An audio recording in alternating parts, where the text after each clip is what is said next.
Sekarang kita mulai masuk ke pertandingan yang panas melawan Napoli. Ini pertandingan Coppa Italia di per-8 final. Jadi kita lawan Napoli, ini tim yang cukup sulit untuk kita kalahkan karena kita tahu dia punya Kevin De Bruyne, terus dia punya Lukaku, terlebih lagi punya nama-nama besar lah yang sama-sama kita kenal dan ya sangat sulit untuk lawan mereka-mereka ini nih. Jadi biasa ya kalau kita lawan tim besar itu pasti sangat amat tuh kan. Di menit ke-6 aja kita udah kebobolan lewat Lukaku.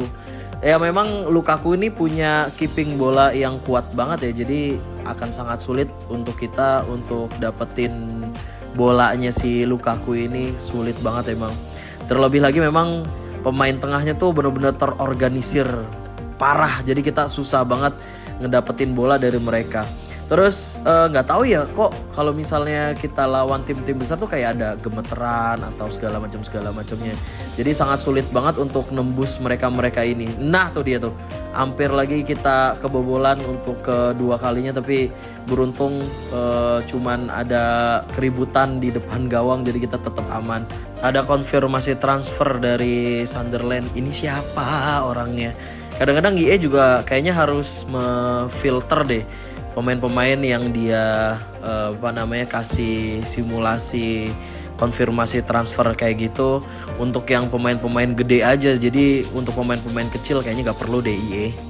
Kita masih lanjut di menit ke-30, masih sangat sulit untuk menembus mereka ini guys. Sulit banget. Kadang-kadang tuh dia udah kita buang, kita gak dapat sama pemain belakangnya. Kalau kita main dari bawah, kita malah mentok di tengahnya. Jadi bener-bener tebel banget ini sumpah Napoli. Untuk musim itu susah banget dia ditembusnya tuh, lihat. Kita main bola direct ke depan tetap dimentahin sama pemain belakangnya. Kita main dari bawah tuh lihat langsung ada yang ngekat. Emang Napoli keren banget ini sumpah Napoli. Sulit untuk ngelewatin Napoli nih dengan game level yang paling tinggi. Jadi bener-bener untuk world class sih susah banget ini sumpah untuk ngalahin Napoli. Di babak pertama kita gak bisa berbuat apa-apa. Kita sangat-sangat terkunci sama Napoli. Tadi lihat ya, di pertandingan lain juga ternyata AC Milan kesulitan lawan Modena. Kita gak mau ngambil resiko untuk gagal di pertandingan ini. Jadi mau gak mau daripada kita kalah, mendingan kita bertahan dulu aja daripada kita nambah kebobolan. Jadi kita bertahan sambil kita memaksimalkan kemampuan lini sayap kita. Jadi mudah-mudahan kita bisa nambah gol atau kita benar-benar bisa menang di pertandingan ini. Karena takutnya kalau misalnya kita nggak pakai strategi bertahan, kita malah diacak-acak kayak tadi gitu. Jadi kita benar-benar mengharapkan serangan balik lah untuk kali ini. Jadi kita ternyata alhamdulillah bisa nembus ke tengah setelah kita punya ini dia. Itu dia ya. Jadi kita harus benar-benar ngelihat sih, jangan sampai kita kekeh sama prinsip kita. Kalau misalnya kita bisa punya kemampuan untuk mencetak gol dari strategi yang sebenarnya udah buntu gitu. Jadi nggak apa-apa kalau kita bertahan asalkan kita punya strategi lain. Dan ini menurut saya sih ini cukup membingungkan si Napoli sendiri ya. Jadi ternyata kita bisa menang di tengah dan akhirnya boom, Dobik, terima kasih Dobik. Jadi kita punya secerca harapan untuk pertandingan kali ini. Nggak mau kalah lah pokoknya kita untuk pertandingan kali ini. Di menit 53 kita dapat asa untuk bisa memenangkan pertandingan ini. Dan ternyata pas kita ganti strategi, serangan lebih cair, serangan lebih lancar ke depan, nggak kalah di tengah, ya lumayan lah. Jadi kita harus benar-benar numpuk pemain di tengah dan kita bisa memaksimalkan pemain sayap kita. Dan sepertinya kita akan ke babak extra time nih kalau kayak gini. Tapi seperti saya bilang tadi, sangat amat sulit melawan Napoli ini. Jadi kita tetap dibombardir walaupun kita punya pemain tengah yang cukup lumayan banyak, tapi kita tetap ditembus. Dan alhamdulillahnya sih kita karena megang kita jadi punya 3 back, jadi akan lebih aman ya. Itu dia tuh biang keladinya si Kevin De Bruyne.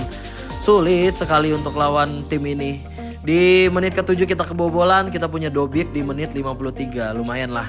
Kalian bisa lihat sendiri, ini De Bruyne efek. Buset, cuman nendang 2, bener-bener dikasih 2 doang. Dan kalian bisa lihat passingnya 106 dan akurasinya 97%. Gila nih. Gila Napoli, bener-bener gila. Susah banget nembusnya. Jadi memang ini De Bruyne efek sih. Gila Napoli. Apakah kalian sama kayak saya juga buntu kalau lagi ngelawan Napoli? Coba ya share. Ini bener-bener Napoli lagi ngeri banget ini karena si De Bruyne. Mari kita lanjutkan di babak pertama tambahan waktu. Saya masukin Ejuke karena Wesley udah tidak kuat lagi untuk bertahan dan menyerang. Jadi mau gak mau kita mainin si tuh dia. Jadi saya cuman punya pemain sayap kan sebenarnya si Ejuke itu, tapi dia bisa saya taruh di wingback. Mau gak mau saya gak punya pilihan lain. Kalau misalnya saya tetap mainin Wesley akan sangat tidak maksimal karena staminanya berkurang sangat amat drastis. Jadi mau gak mau saya bertaruh demi kemenangan, saya naruh Ejuke. Jadi sih saya berharap Ejuke ini fokusnya di nyerang dan tetap bisa ngebantu pertahanan lah. Karena kan kita punya 3 back, jadi insya Allah tetap aman lah ya. Tapi tetap aja namanya Napoli, Lukaku, De Bruyne dan lain-lain tuh sulit banget. Dan ini dia tuh momen-momen kayak gitu tuh karena si Ejuke itu punya punya speed yang bagus. Jadi aduh, mana pas banget lagi, abis lagi. Jadi nggak bisa kita ambil kesempatan itu, padahal udah tinggal dikit lagi. Bersih banget tadi tuh, sapuan tackle-nya bagus banget. Di babak kedua mari kita lanjutkan perjuangan kita. Masih sangat buntu, lagi-lagi Ejuke. Tadi dia ada di kanan, saya pindahin dia ke kiri biar dia ngacak-ngacak. Alhamdulillah. Lihat guys, ini dia yang saya bilang. Saya mau bertaruh Dobik masih bisa untuk ke kanan ke kiri, tapi Nunes bener-bener dikunci. Jadi mau gak mau saya masukin si Becker nih. Dan alhamdulillah Becker punya penempatan posisi yang sangat amat bagus. Tapi tetap sih bola dari Ejuke dan bola dari Dobik itu menjadi komponen penting dalam gol ini. Jadi alhamdulillah kita punya kemenangan di menit-menit akhir dari Napoli yang tadinya kita dibombardir habis-habisan. Lihat, sangat senang tuh lihat tuh tifosi Roma yang hadir di tribun penonton. Yeay. Tapi Dobik melakukan kesalahan.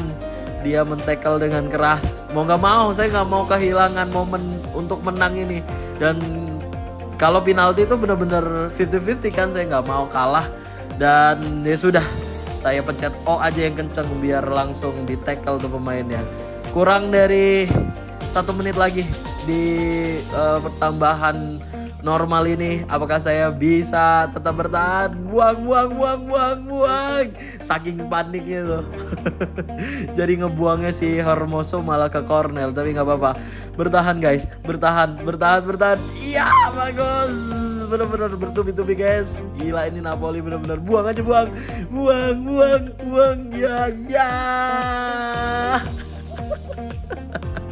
Napoli kandas. Comeback is real guys. Jadi pokoknya kalian kalau mau menang dari tim besar, kalian harus bertahan bener-bener, mainin kursornya.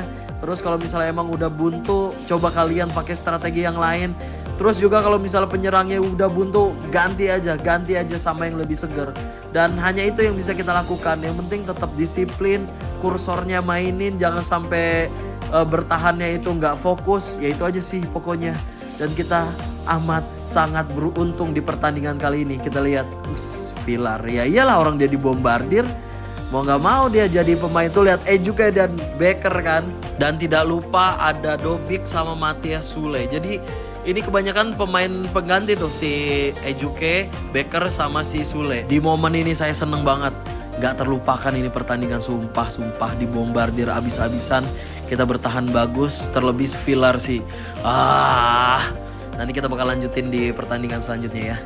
Bye bye.